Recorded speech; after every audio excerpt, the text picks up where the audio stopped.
मोहतरम नाजरीन, हज़रत मूसा अलैहिस्सलाम अल्लाह ताला के जलीलुल कदर नबी हैं, जिनको अल्लाह ताला से कलाम करने का शर्फ हासिल था और इसी शर्फ की वजह से आपको कलीमुल्लाह का लक़ब मिला।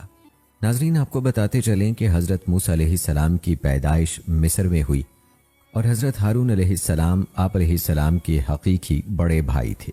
हज़रत मूसा अलैहिस्सलाम की दुआ की बदौलत अल्लाह ताला ने उन्हें भी नबूवत अता फरमाई और हज़रत मूसा अलैहिस्सलाम का मददगार बनाया। अल्लाह तबारक व तआला ने हज़रत मूसा अलैहिस्सलाम की हयात तय्यबा के वाक़यात कुरान मजीद की मुख्तलिफ सूरतों में बयान फरमाए हैं, कहीं तफसील से और कहीं मुख्तसरन। नाजरीन, आपको बताते चलें कि हज़रत मूसा अलैहिस्सलाम का शुमार उन अनबिया में होता है जिनका तज़किरा कुरान मजीद में बहुत ज़्यादा हुआ है। यही वजह है कि हज़रत मूसा अलैहिस्सलाम की ज़िंदगी के हालात व वाक़यात बाकी अनबिया की निस्बत ज़्यादा तफसील से मिलते हैं। नाजरीन, हज़रत मूसा अलैहिस्सलाम अभी दुनिया में नहीं आए थे कि आप अलैहिस्सलाम के तज़किरे शुरू हो चुके थे और आप अलैहिस्सलाम की पैदाइश को रोकने की खातिर हज़ारों लाखों बच्चे कत्ल कर दिए गए थे। ये 1520 क़ब्ले मसीह की बात है। मिस्र पर फ़िरौन बादशाह मनफतह सानी की हुकूमत थी। बाज़ ने उसका नाम मनफतह भी लिखा है और वो वालिद रमैसस के बढ़ापे की वजह से अमलन हुक्मरान बना हुआ था। खुदाई का दावेदार ये बादशाह बड़ा ज़ालिम व जाबिर था। उसने बनी इसराइल को अपना ग़ुलाम बना रखा था, हालांकि वो हज़रत यूसुफ अलैहिस्सलाम के ज़माने से वहाँ रहाइश पजीर थे। हज़रत यूसुफ अलैहिस्सलाम ने अपने वालिद हज़रत याकूब अलैहिस्सलाम और अपने भाइयों के लिए एक ज़मीन का टुकड़ा उस वक्त के फ़िरौन बादशाह रेयान बिन वलीद से हासिल किया था।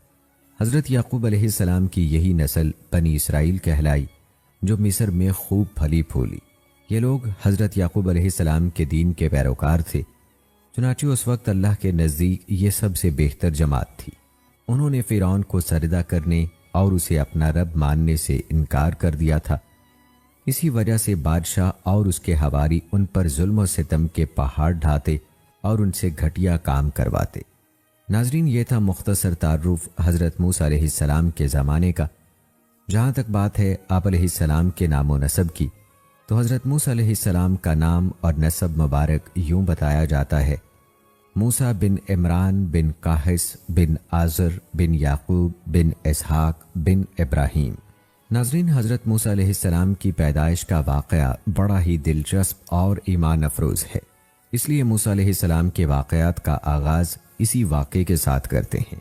नाजरीन, हज़रत इब्ने अब्बास रज़ियल्लाहु ताला अन्हु और हज़रत इब्ने मसूद रज़ियल्लाहु ताला अन्हु से मरवी है कि फ़िरौन ने ख्वाब देखा था कि गोया एक आग बैतुल मुक़द्दस की तरफ से चली आ रही है और उसने मिस्र के घरों और तमाम बनी इसराइल के मुखालिफ फ़िरौनियों के गुरोह यानी किब्तियों को जला डाला, लेकिन बनी इसराइल को आँच तक न आई।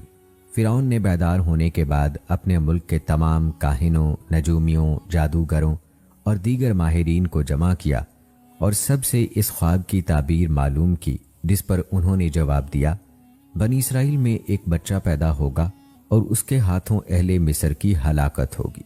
नीज़ बनी इसराइल के यहाँ भी शुरू ही से ये बात मशहूर थी। उन्हीं में एक बच्चा पैदा होगा जो बड़ा होकर फ़िरौन का तख्ता उल्टेगा और बनी इसराइल के पास मिस्र की बागडोर आएगी। यह खबर फ़िरौन मिस्र को भी उसके दरबारियों ने पहुंचा दी थी। लिहाजा उस ख्वाब के बाद वो मज़ीद फ़िक्रमंद हो गया और उसने हुक्म जारी कर दिया कि बनी इसराइल में पैदा होने वाले तमाम लड़के कत्ल कर दिए जाएं। इस हुक्म के बाद फ़िरौन के हवारियों और उसके सिपाह ने हर मुमकिन इक़दाम उठा लिया कि कोई नौमौलूद लड़का जिंदा ना बच पाए, लेकिन अल्लाह के फ़ैसले अटल होते हैं। देखते ही देखते बनी इसराइल के हज़ारों नौमौलूद बच्चे ज़िबह कर दिए गए। फिर एक वक्त वो आया कि जब किब्ती सरदारों ने फ़िरौन से कहा कि अगर बनी इसराइल के लड़कों का इस तरह कत्लेआम होता रहा तो हमें आइंदा खिदमतगार मिलना मुश्किल हो जाएंगे और फिर हमारे ये कमतर, घटिया और गलीज़ काम कौन करेगा। इस पर फ़िरौन ने हुक्म जारी किया कि 1 साल छोड़कर बच्चे कत्ल किए जाएं और इन्हीं हालात में हज़रत मूसा अलैहिस्सलाम पैदा हुए। नजूमियों ने फ़िरौन को इत्तला दी कि बच्चा पैदा हो चुका है। इस इत्तला ने फ़िरौन को बदहवास कर दिया और उसकी सिपाह ने घर घर तलाशी शुरू कर दी।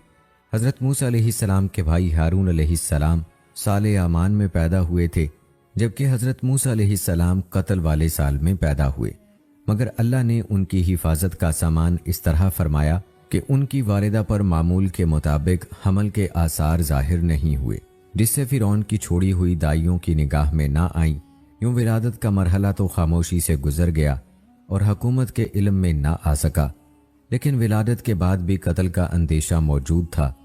اللہ تعالیٰ نے اس کا حل بھی موسیٰ علیہ السلام کی والدہ کو سمجھا دیا، چنانچہ انہوں نے بچے کو صندوق میں لٹا کر دریائے نیل میں ڈال دیا۔ جیسا کہ قرآن پاک میں ارشاد ہے، ہم نے موسیٰ کی ماں کو وحی کی کہ اسے دودھ پلاتی رہے، اور جب تجھے اس کی نسبت کوئی خوف معلوم ہو تو اسے دریا میں بہا دینا، اور کوئی ڈر، خوف یا رنج و غم نہ کرنا، ہم یقیناً اسے تیری طرف لوٹانے والے ہیں اور اسے اپنے پیغمبروں میں سے بنانے والے ہیں۔ دوستو، علامہ طبری رحمۃ اللہ علیہ فرماتے ہیں کہ حضرت موسیٰ علیہ السلام کی والدہ نے 3 دن آپ علیہ السلام کو دودھ پلایا اور چوتھے دن لکڑی کے صندوق میں رکھ کر دریا میں ڈال دیا، جبکہ بعض دیگر مفسرین نے دودھ پلانے کی مدت 3 ماہ بیان کی ہے۔ صندوق دریا میں بہتا ہوا فرعون کے محل کے پاس پہنچ گیا جو لبے دریا تھا۔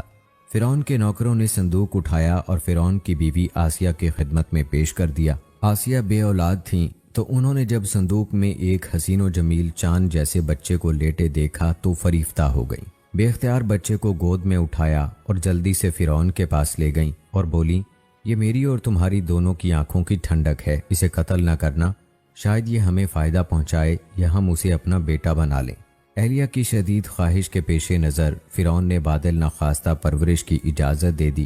ادھر حضرت موسیٰ علیہ السلام کی والدہ نے انہیں دریا کے سپرد تو کر دیا تھا، لیکن وہ بے قرار تھیں، چنانچہ انہوں نے حضرت موسیٰ علیہ السلام کی بہن مریم بنت عمران کو بھائی کی خبر گیری کے لیے بھیجا۔ مریم دور سے صندوق کو دیکھتے ہوئے دریا کے کنارے کنارے چلتی ہوئی فرعون کے محل تک پہنچ گئیں، جہاں فرعون کی بیوی دیگر عورتوں کے ساتھ بڑی دیر سے معصوم بچے کو دودھ پلانے کی کوششوں میں مصروف تھی، لیکن کوئی آیا انہیں دودھ پلانے اور چپ کروانے میں کامیاب نہیں ہو رہی تھی۔ جیسا کہ قرآن پاک میں ارشاد ہے، اور ہم نے پہلے ہی سے اس پر دائیوں کے دودھ حرام کر دیے تھے۔ جوں جوں وقت گزرتا جا رہا تھا، بھوکے بچے کی بےتابی دیکھ کر آسیہ کی بے چینی بڑھتی جا رہی تھی۔ حضرت موسیٰ علیہ السلام کی بہن مریم دروازے پر کھڑی یہ سب منظر دیکھ رہی تھی۔ بالآخر بول پڑی، کیا میں تمہیں ایسا گھرانہ بتاؤں کہ جو تمہارے اس بچے کو پالے اور اس کی خیر خواہی سے پرورش کریں؟ فرعون کی بیوی کی خواہش پر مریم جلدی سے جا کر اپنی والدہ کو محل میں لے آئیں، اور حضرت موسیٰ علیہ السلام نے فوری طور پر اپنی والدہ کی چھاتی سے لگ کر دودھ پی لیا۔ یوں اللہ تعالیٰ نے آپ علیہ السلام کی والدہ سے کیا ہوا وعدہ پورا کر دکھایا، اور اسی بارے میں ارشاد باری تعالیٰ ہے، سو ہم نے ان کو ان کی ماں کے پاس پہنچا دیا تاکہ اس کی آنکھیں ٹھنڈی ہوں اور وہ غم نہ کھائیں اور جان لیں کہ اللہ کا وعدہ سچا ہے، لیکن اکثر لوگ نہیں جانتے۔ روایات میں آتا ہے کہ آسیہ نے حضرت موسیٰ علیہ السلام کی والدہ سے استدعا کی کہ وہ محل ہی میں رہنے لگیں اور اس بچے کی پرورش کریں، لیکن موسیٰ علیہ السلام نے انکار کر دیا کہ میرے شوہر اور بچے پریشان ہوں گے۔ اس پر آسیہ بچہ انہیں دینے پر مجبور ہو گئیں۔ پھر اس نے بچے کے لیے وظیفہ بھی مقرر کر دیا۔ یوں اللہ کی شان دیکھیے کہ جس بچے کے خوف سے فرعون نے ہزاروں بچے ذبح کروا دیے، وہ بچہ فرعون ہی کی زیر نگرانی اور سرکاری تحفظ میں پروان چڑھنے لگا۔ دوستو، روایات کے مطابق حضرت موسیٰ علیہ السلام رضاعت کی عمر تک اپنی والدہ کے پاس ہی پرورش پاتے رہے۔ پھر جب آپ علیہ السلام کا دودھ چھڑوایا گیا تو والدہ نے آپ علیہ السلام کو دوبارہ فرعون کی بیوی کے حوالے کر دیا۔ ایک روز کا ذکر ہے کہ آسیہ اور فرعون اپنے محل میں بیٹھے تھے۔ آسیہ نے حضرت موسیٰ علیہ السلام کو اٹھا کر فرعون کی گود میں بیٹھا دیا۔ حضرت موسیٰ علیہ السلام نے فرعون کی گود میں بیٹھتے ہی اس کی داڑھی پکڑ لی اور پھر اس کے منہ پر تمانچہ رسید کر دیا۔ بعض روایات میں ہے کہ ان کے ہاتھ میں ایک چھڑی تھی جس سے وہ کھیل رہے تھے، وہ فرعون کے سر پر دے ماری۔ فرعون غصے میں آگ بگولا ہو گیا۔ وہ کاہنوں کی بچہ پیدا ہونے کی پیشگوئی پر پہلے ہی بڑا فکر مند تھا۔ کہنے لگا، مجھے لگتا ہے کہ یہی وہ بچہ ہے، اور اس نے بچے کے قتل کا حکم دے دیا۔ آسیہ یہ دیکھ کر سخت پریشان ہو گئیں اور بولیں، یہ معصوم بچہ ہے، اسے کسی چیز کی عقل نہیں ہے، اس نے ایسا نادانی میں کیا ہے۔ بادشاہ سخت غصے میں تھا اور اسے بچے سے خوف آنے لگا تھا۔ بولا، میں اسے قتل کر کے رہوں گا۔ آسیہ نے کہا، اچھا آپ ذرا توقف کریں، اس کا امتحان لے لیتے ہیں، ابھی معلوم ہو جائے گا کہ اس نے یہ حرکت نادانی میں کی ہے یا جان بوجھ کر۔ یہ کہہ کر انہوں نے 2 تشت منگوائے، ایک میں دہکتے انگارے اور دوسرے میں سرخ یاقوت۔ फिर फिरौन से बोली, देखें अगर इस बच्चे में अकल हुई तो याकूत उठाएगा, वरना अंगारों की तरफ हाथ बढ़ाएगा। 2 तश्त हजरत मूसा अलैहिस्सलाम के सामने रख दिए गए। आप अलैहिस्सलाम ने याकूत के जानिब हाथ बढ़ाए, लेकिन हजरत जिब्राइल अलैहिस्सलाम ने फौरन उनके हाथ को अंगारों की तरफ बढ़ा दिया। आप अलैहिस्सलाम ने एक अंगारा उठाकर मुंह में रख लिया, जिससे जुबान जल गई और आप अलैहिस्सलाम रोने लगे। फिरौन ने जब ये देखा तो खामोश हो गया और अपना फैसला तब्दील कर दिया। दोस्तों, कहते हैं कि जुबान के जल जाने ही की वजह से हजरत मूसा अलैहिस्सलाम की जुबान में लुकनत पैदा हो गई थी। अलबत्ता अल्लाह ताला ने हजरत मूसा अलैहिस्सलाम को जिंदा रखना था और आप अलैहिस्सलाम फिरौन के घर में बड़े हुए। दोस्तों, हजरत मूसा अलैहिस्सलाम की जवानी का जो मारूफ वाकया है वो एक किब्ती के कत्ल के हवाले से है, और कुरान पाक में भी हजरत मूसा अलैहिस्सलाम के हाथों किब्ती के कत्ल होने का वाकया मौजूद है। जैसा कि कुरान पाक में इरशाद है, और जब मूसा जवानी को पहुंचे और भरपूर जवान हो गए तो हमने उनको हिकमत और इल्म इनायत किया, और हम नेकोकारों को ऐसा ही बदला दिया करते हैं। मुफस्सिरीन लिखते हैं कि हजरत मूसा अलैहिस्सलाम शाही महल में आसिया की ज़ेरे निगरानी परवरिश पाते हुए जवान हो गए। आप अलैहिस्सलाम निहायत खूबसूरत, ताकतवर, समझदार और दाना इंसान थे, और मिस्र में फिरौन के ले पालक बेटे के तौर पर मशहूर थे। इसी वजह से उनका रोब और दबदबा भी बहुत था। हजरत मूसा अलैहिस्सलाम को इस बात का इल्म था कि वो किब्ती नहीं बल्कि इसराइली हैं। लिहाजा जब फिरौन, उसके हवारियों और सिपाह की जानिब से इसराइलियों पर जुल्म ढाए जाते तो आप अलैहिस्सलाम को बेहद दुख होता। अक्सर इस जुल्म के खिलाफ आवाज़ भी बुलंद करते और बेकसूर इसराइलियों की भी मदद करते। रिवायात में आता है कि एक दिन हजरत मूसा अलैहिस्सलाम महल से निकलकर शहर का गश्त कर रहे थे।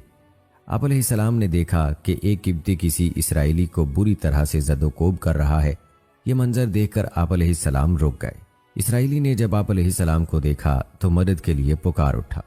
हजरत मूसा अलैहिस्सलाम दोनों के करीब गए और किब्ती को रोकने की कोशिश की, लेकिन वो जुल्म से बाज ना आया।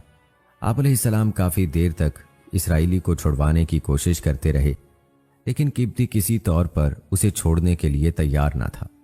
आखिरकार आप अलैहिस्सलाम से जब्त ना हो सका और उसे एक मुक्का रसीद कर दिया, जिससे वो मर गया। हालांकि आप अलैहिस्सलाम की नीयत उसे मारने की न थी। किब्ती के कत्ल की खबर फिरौन समेत पूरे मिस्र में फैल चुकी थी, लेकिन किसी को कातिल का पता न था और सिपाह कातिल की तलाश में सरगर्दा थी। दूसरे दिन हजरत मूसा अलैहिस्सलाम फिर गश्त पर निकले। ख्याल था कि किब्ती के कत्ल के रद्द अमल का अंदाज़ा हो सके। अभी कुछ ही दूर गए थे कि देखा वही इसराइली किसी दूसरे किब्ती से झगड़ा कर रहा है। उसने जब हजरत मूसा अलैहिस्सलाम को देखा तो फिर मदद के लिए पुकारा। आप अलैहिस्सलाम ने फरमाया, बेशक तू ही सरीह गुमराह शख्स है, और फिर वो किब्ती को छुड़वाने के लिए आगे बढ़े। इसराइली ने समझा कि ये मुझ पर गुस्सा कर रहे हैं और आज मुझे मार डालेंगे, तो वो फौरन चिल्ला उठा, ऐ मूसा, जिस तरह तुमने कल एक किब्ती को मारा था, आज मुझे कत्ल करना चाहते हो। किब्ती ने जब ये सुना तो फौरन फिरौन को खबर भिजवा दी और फिरौन ने हजरत मूसा अलैहिस्सलाम की गिरफ्तारी का हुक्म दे दिया। दोस्तों, यूं फिरौन के हवारियों को हजरत मूसा अलैहिस्सलाम के हाथों किब्ती के कत्ल का इल्म हुआ, तो उन्होंने आप अलैहिस्सलाम के कत्ल का फैसला कर लिया। ताहम वहां मौजूद आप अलैहिस्सलाम के एक हमदर्द ने आकर आप अलैहिस्सलाम को इसकी इत्तला कर दी। जैसा कि कुरान पाक की सूरत में अल्लाह ताला ने इरशाद फरमाया, और एक शख्स शहर की परली तरफ से दौड़ता हुआ आया और बोला, मूसा अलैहिस्सलाम, शहर के रईस तुम्हारे कत्ल का मशवरा कर रहे हैं, बस तुम जल्दी से यहाँ से निकल जाओ, मैं तुम्हारा खैर ख्वाह हूँ। हजरत मूसा अलैहिस्सलाम वहाँ से निकल खड़े हुए, कहने लगे, ऐ परवरदिगार, मुझे जालिमों के गिरोह से बचा ले। कहते हैं कि हजरत मूसा अलैहिस्सलाम को